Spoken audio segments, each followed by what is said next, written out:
ఉన్న బంగారాన్ని విడిపించి ఆ రోజున మార్కెట్ ధర కట్టి మిగిలిన డబ్బును మీకు అందిస్తుంది కొమ్మూరి గోల్డ్. క్షేమంగా వెళ్ళి లాభంగా రండి 26 సంవత్సరాల క్రితం రిలీజ్ అయిన సినిమా. ఈనాటికి ఆ సినిమా ఒక వజ్రం లాంటిది, ఒక బంగారం లాంటిది. ఫ్యామిలీ ఆడియన్స్ గుండెల్లో పెట్టుకున్న సినిమా. ఆ సినిమాని డైరెక్ట్ చేసిన రాజా వర్ణం రెడ్డి డైరెక్టర్ ఈరోజు మనతో ఉన్నారు. ఆయన గుర్తింపు కేవలం క్షేమంగా వెళ్ళి లాభంగా రండి మాత్రమే కాదు, ఆయన కో డైరెక్టర్గా చేసిన అద్భుతమైన సినిమాలు ఉన్నాయి. హిట్లర్ సినిమాకి, అలాగే హనుమాన్ జంక్షన్, ఇలా గొప్ప గొప్ప సినిమాలకి ఆయన కో డైరెక్టర్గా పనిచేసిన బావ బామర్ది, సుమన్ గారితో, కృష్ణరాజు గారితో, డైరెక్టర్ శరత్ గారితో, ఎడిటర్ మోహన్ గారితో, ఇండస్ట్రీలో పెద్ద పెద్ద హీరోలతో ఆయనకు అద్భుతమైన అసోసియేషన్ ఉంది. సో ఈరోజు రాజా వనంరెడ్డి గారు మనతో ఉన్నారు. ఆయన్ని అడిగి ఆయన సినీ విశేషాలు, అలాగే ఇప్పుడున్న సినిమా పరిశ్రమ ఎలా జరుగుతుంది, ఏంటి, అక్కడ ఉన్న లోటుపాట్లు ఏంటి, ఇలాంటి అన్ని విషయాలను తెలుసుకుందాం. హాయ్ సార్, నమస్తే. నమస్కారం అండి. మీ ఆడియన్స్ అందరికీ కూడా నమస్కారం. నమస్కారం సార్. చాలా చిన్న వయసు, అంటే ఒక 2000 అంటే ఒక 10-11 సంవత్సరాల వయసు ఉంటుంది సార్. శ్రీరామనవమికి దేవుడు ఊరేగింపు జరగద్దు కదా. ఊరేగింపు వచ్చే లోపల అక్కడున్న ప్రజలను ఎంగేజ్ చేయడానికి రోడ్ల మీద సినిమాలు వేస్తూ ఉంటారు. అప్పుడు రోడ్డు మీద వేసిన సినిమా, మేము చూసిన సినిమా క్షేమంగా వెళ్ళి లాభంగా రండి. చూస్తున్నప్పుడు అందరూ, అంటే దాంట్లో రైతులు ఉన్నారు, లక్షాధికారులు ఉన్నారు, జమీందారులు ఉన్నారు, పెద్దలు ఉన్నారు, ఊరి పెద్దలు ఉన్నారు, రోడ్డు మీద సినిమా వేస్తున్నారు. ఒక్కరు కూడా రోడ్డు మీద ఉన్నామని స్పృహ లేకుండా రోడ్డు మీద పడి నవ్వుతున్నారు. లిటరల్గా ఇంకా రోడ్డు మీద పడి దొల్లుతున్నారు, నవ్వి నవ్వి నవ్వి. ఫస్ట్ టైం ఒక సినిమాకి మనిషి ఇంత నవ్వొచ్చా, ఇంత ఆనందపడొచ్చా అని నాకు తెలియజేసిన సినిమా క్షేమంగా వెళ్ళి లాభంగా రండి. థ్యాంక్ యూ అండి. Thank you very much.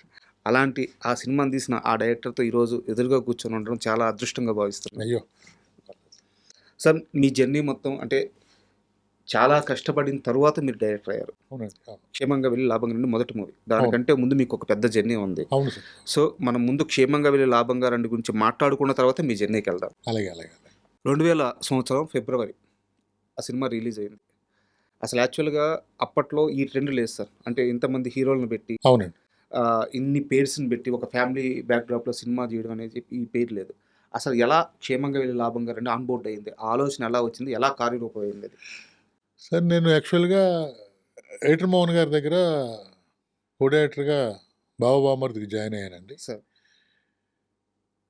ఈ క్రెడిట్ అంతా ఈ ఆర్టిస్టులను ఎన్నుకోవటం, కథ ఎన్నుకోవటం, కథ రెడీ చేయటం అంతా మోహన్ గారి క్రెడిట్, నాదేం లేదండి. నేను డైరెక్షన్ మాత్రం నేను చేశాను. బట్ ఎలా అంటే సార్, ఆయన సబ్జెక్ట్కి కోసం హీరో కానీ హీరోల గురించి సబ్జెక్ట్ చేయడండి. ఆయన ఓకే, ఫలానా హీరోకి సబ్జెక్ట్ చేయమంటే ఆయన చేయరు. సబ్జెక్ట్ చేసుకుని హీరోల కోసం వెళ్ళే మనిషి ఆయన. అందరికీ తెలుసున్న మ్యాటర్ అది. ఈ దానికి ఈ మూడిట్లకి వీళ్ళైతే బాగుంటారు అని డిసైడ్ చేసింది మాత్రం ఆయనేనండి. ఓకే, ఏమండి, ఆ రోజుల్లో వీళ్ళ ముగ్గురు హీరోలుగా చేయటం అనేది రాజేంద్ర ప్రసాద్ గారు, శ్రీకాంత్ గారు, బ్రహ్మానందం గారు చేయటం అనేది, అంటే మోహన్ గారి మీద ఒక నమ్మకం. సారీ సార్, ఇక్కడ చిన్న ఇంటరప్ట్. అంటే ఈ జనరేషన్ తెలియాలని ఒక మాట చెప్తున్నాను. ఎడిటర్ మోహన్ గారు అంటే ఆయన చాలా పెద్ద వ్యక్తి, చాలా పెద్ద నిర్మాత, చాలా పెద్ద ఎడిటరు. అన్నిటికీ మించి ఈ జనరేషన్ అంటే ఇప్పుడు జేమ్ రవి గారు ఉన్నారు కదా, వాళ్ళ ఫాదర్ ఆయన. అలాగా వాళ్ళ దగ్గర ఉండడం అదృష్టం అండి. తర్వాత ఆ ఫ్యామిలీకి నేను దగ్గర అవటం, ఏమైనా సరే ముందు పెద్ద కొడుకుని, ఎవరైనా పెద్ద కొడుకు పెళ్లి చేసి పంపుతారు. అలాగే నన్ను ముందు నాకు సినిమా ఇచ్చిన తర్వాత రాజాతో చేద్దాం, రాజాని చేయమన్నారంట ముందు. లేదు లేదు, ముందు రాజా గారికి ఇచ్చిన తర్వాత నేను చేస్తాను అన్నాడు. అలాగే నాకు ఇచ్చిన తర్వాత నెక్స్ట్ హనుమాన్ జంక్షన్ చేశాడు ఆయన. ఆయన మొదటి మూవీ అది. ఆయన మొదటి మూవీ హనుమాన్ జంక్షన్. నా మొదటి మూవీ క్షేమంగా వెళ్ళి, దీని తర్వాతే అది. అంటే ముందు నన్ను చేసి బయటికి పంపిన తర్వాత నేను చేస్తాను అని చెప్పి ఆయన చేయటం అనేది ఫ్యామిలీలో ఉన్నటువంటి ఎథిక్స్, మొరాలిటీస్. డబ్బులు పెట్టుకోవాలంటే కొడుకు కోసం పెట్టుకోవాలి, కొడుకును లాంచ్ చేస్తారు.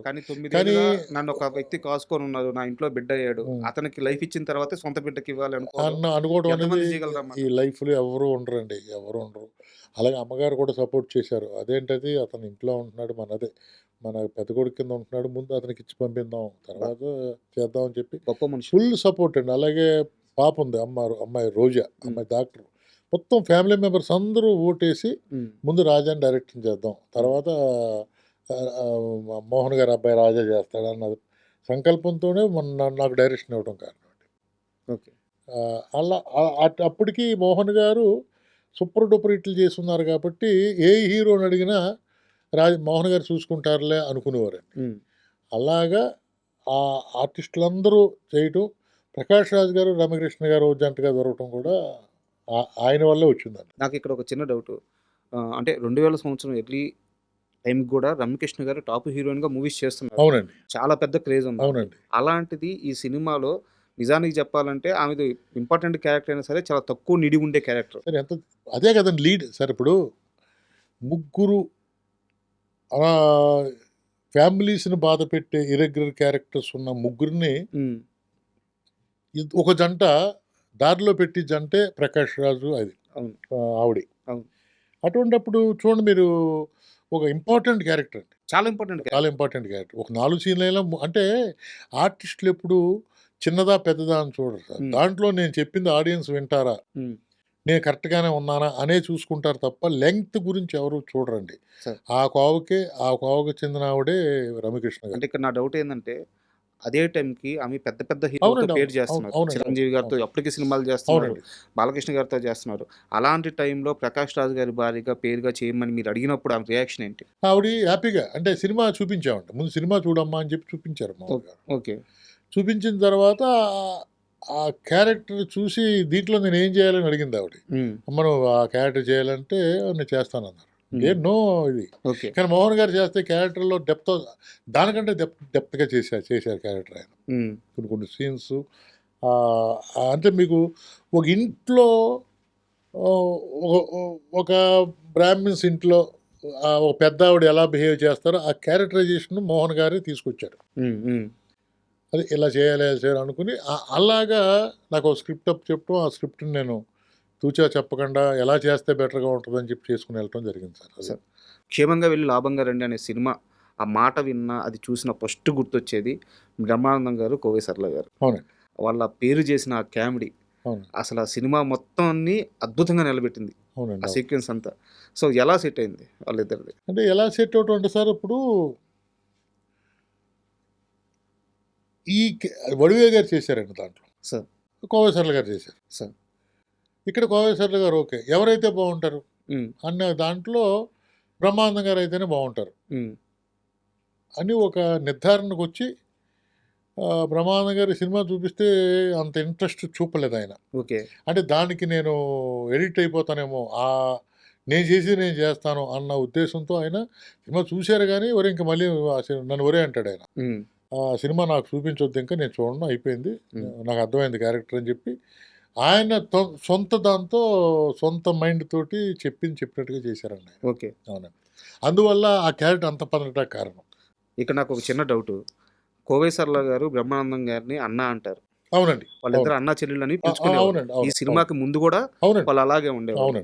వాళ్ళిద్దరి మధ్య ఇంత కెమిస్ట్రీ, ఇంత అల్లరి పెట్టి భార్యాభర్తలుగా చూపిస్తే వర్కౌట్ అవుద్దా కాదన్న భయమే లేదా? ఎందుకు సార్, అది ఆర్టిస్టులు అన్న చెల్లమ్మ ఇవన్నీ కూడా సెట్లో జరిగాయండి, బయటికి తెలియదు. రామారావు గారు సావిత్రి గారితో అన్ని వేషాలు వేశారు కదా సార్. సిస్టర్ బ్రదర్ క్యారెక్టర్ చేశారు, వైఫ్ క్యారెక్టర్ చేశారు. అది ఆర్టిస్టు క్యారెక్టర్లో ఇమిడితే అదేమి తెలియదండి, అవేమి తెలియవు అసలు. అది అండ్ ముఖ్యంగా సినిమాలో కోవై సరళ గారు ఇచ్చే చిన్న చిన్న ఎక్స్ప్రెషన్స్ ఉంటాయి. అవునండి. షోడాని చోడా అన్న అట్లా మెలిపెట్టి అంటాం. అవును, జోడా అంటారు, అట్లా మెలిపెట్టి అన్నాం. సో ఆ టైమింగ్ ఎవరు పట్టుకున్నారు, ఎలా రాశారు అది? అంటే సార్, ఇది డైరెక్టర్ రైటర్ సీన్ రాస్తాడండి సార్. డెఫినెట్గా సార్, ఒక కొత్త హీరో వచ్చాడు, ఏమైనా చేయించవచ్చు, కామెడీ చేయించడం కరెక్ట్.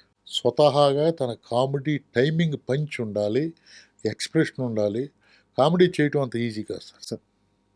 కామెడీ డైలాగ్ చెప్పొచ్చేమో, డైలాగ్తో నవ్వించొచ్చేమో, కానీ కామెడీని ఎక్స్ప్రెషన్ తోటి, డైలాగ్ పంచ్ తోటి చేయటం అనేది టైమింగ్ అండి, ఓన్లీ టైమింగ్ సార్. ఈ ఇండస్ట్రీలో అంత టైమింగ్ ఉన్న ఏకైక ఆర్టిస్టు ఓన్లీ ఫస్ట్ 1 to 10 ఒకరే వస్తారండి, చిరంజీవి గారు సార్. అంటే కామెడీ టైమింగ్ ఉంటుంది సార్. ఆ టైమింగ్లో పడితేనే కామెడీ పండుద్ది. కరెక్ట్. టైమింగ్ దాటితే అది అపహాస్యం అయిపోద్ది. అలా చిరంజీవి గారు ఏం చెప్పారంటే 1 to 10 ఆయనే సార్. కామెడీలో. అంటే ఆ పంచి అంత గొప్పగా చెప్పగలిగే కెపాసిటీ ఉన్న మనిషి అండి ఆయన. సార్. అప్పుడు దీంట్లో ఎందుకు చెప్పానంటే, బ్రహ్మానందం గారు, కోవై సరళ అందరూ టైమింగ్ ఉన్న ఆర్టిస్టులు కాబట్టి అంత పెద్దోళ్ళయ్యారు. కానీ వీళ్ళందరికంటే హీరో అయ్యుండి ఆయన టైమింగ్ చాలా బావుంటది. కరెక్ట్. ఎక్స్ట్రార్డినరీగా ఉంటదండి టైమింగ్. సార్. కామెడీ చేయటం మెయిన్ అందుకనే సార్ కొత్త వాళ్ళని కామెడీ చేసి పండించలేమండి. కామెడీగా ప్రూవ్ చేసుకున్నామంటే మనం వేషం ఇవ్వగలం తప్ప, ఒక మనిషిని తీసుకొచ్చి కామెడీ రాని వాళ్ళని కామెడీ చేయించలేం. స్వతహాగా ఇక్కడ ఇద్దరు స్వతహాగా ఉండాలండి. ఉన్నవాడిని మనం కామెడీ చేయించగలం. సార్. ఇప్పుడు స్వతహాగా లేని హీరోని ప్రేమించడం, హీరోలో స్వతహా లేదు. చెప్పి చేయొచ్చు, యాక్షన్ చెప్పి చేయొచ్చు, డాన్స్ చెప్పి చేయొచ్చు. కానీ కామెడీ టైమింగ్ మాత్రం ఒరిజినల్గా భగవంతుడు ఇవ్వాలి సార్. అది మాత్రం కన్ఫర్మ్. సో అక్కడ వీళ్ళిద్దరూ ఆల్రెడీ పండిపోయారు కాబట్టి ఆ కామెడీ వర్కౌట్ అయింది. బాగా పండిపోయారు. డైలాగు అటువంటి డైలాగ్ ఉంది. ఆ టైమింగ్లో నాకు బాగా నాలెడ్జ్ ఉంది. కాబట్టి అంత పండటానికి ఒకసారి చదివి వినిపించరా అనేవాడు ఆయన. ఆ టైమింగ్లోనే వినిపించేవాడు నేను. అలాగే కోవై సరళ గారికి తమిళ్ రాదు కదా, తెలుగు రాదు కదా, ఆవిడ తమిళ్లో రాసుకునేది. నేను టైమింగ్లోనే డైలాగ్ చెప్పేవాడిని. డైరెక్ట్ టైమింగ్లో చెప్తే ఆర్టిస్ట్ టైమింగ్ తెలుసున్న ఆర్టిస్ట్ అయితే ఇంకేముందండి, ఆటోమేటిక్గా